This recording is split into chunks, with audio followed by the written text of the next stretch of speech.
Good evening, and welcome to another BookThug book launch. At this time, I would like to hijack the launch in order to read from my own new book that was not published by BookThug, but by someone else. Why?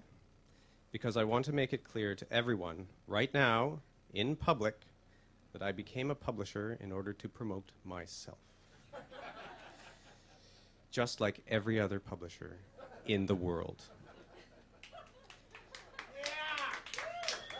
If you do not understand the irony of what I'm saying, you're probably at least half human, if not more.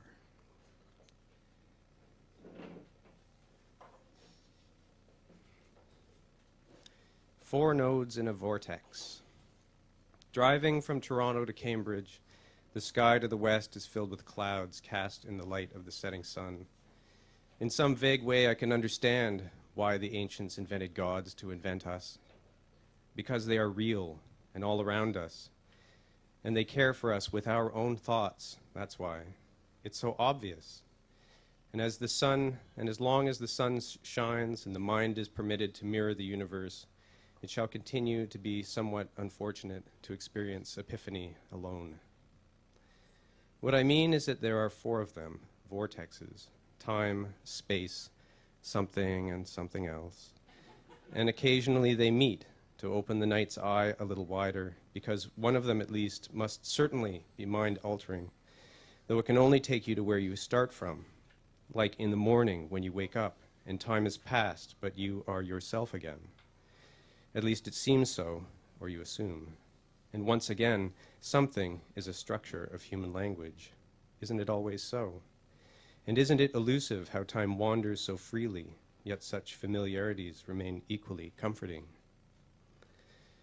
Somehow I am too old and wooden to wax philosophically for long, so let's talk about the kids.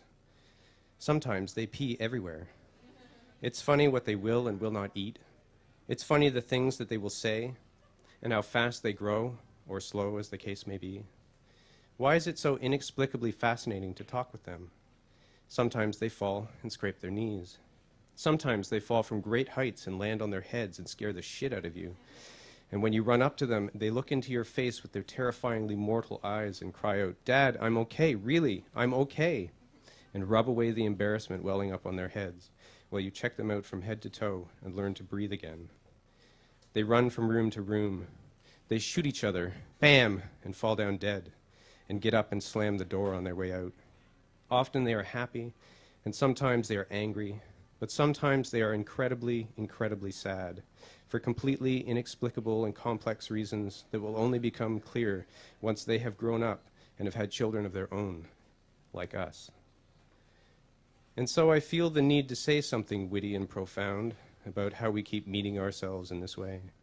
Something about how everything remains the same, or at least comes back to something similar, if not the same. But what's the point?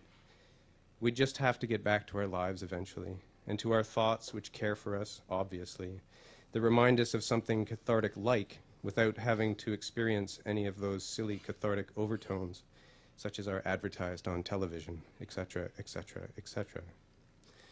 And one day we shall all be dead, and our children will remember us for who we are now, while we are alive, and we shall meet in heaven to sit around another table and talk about how stunning the clouds look today.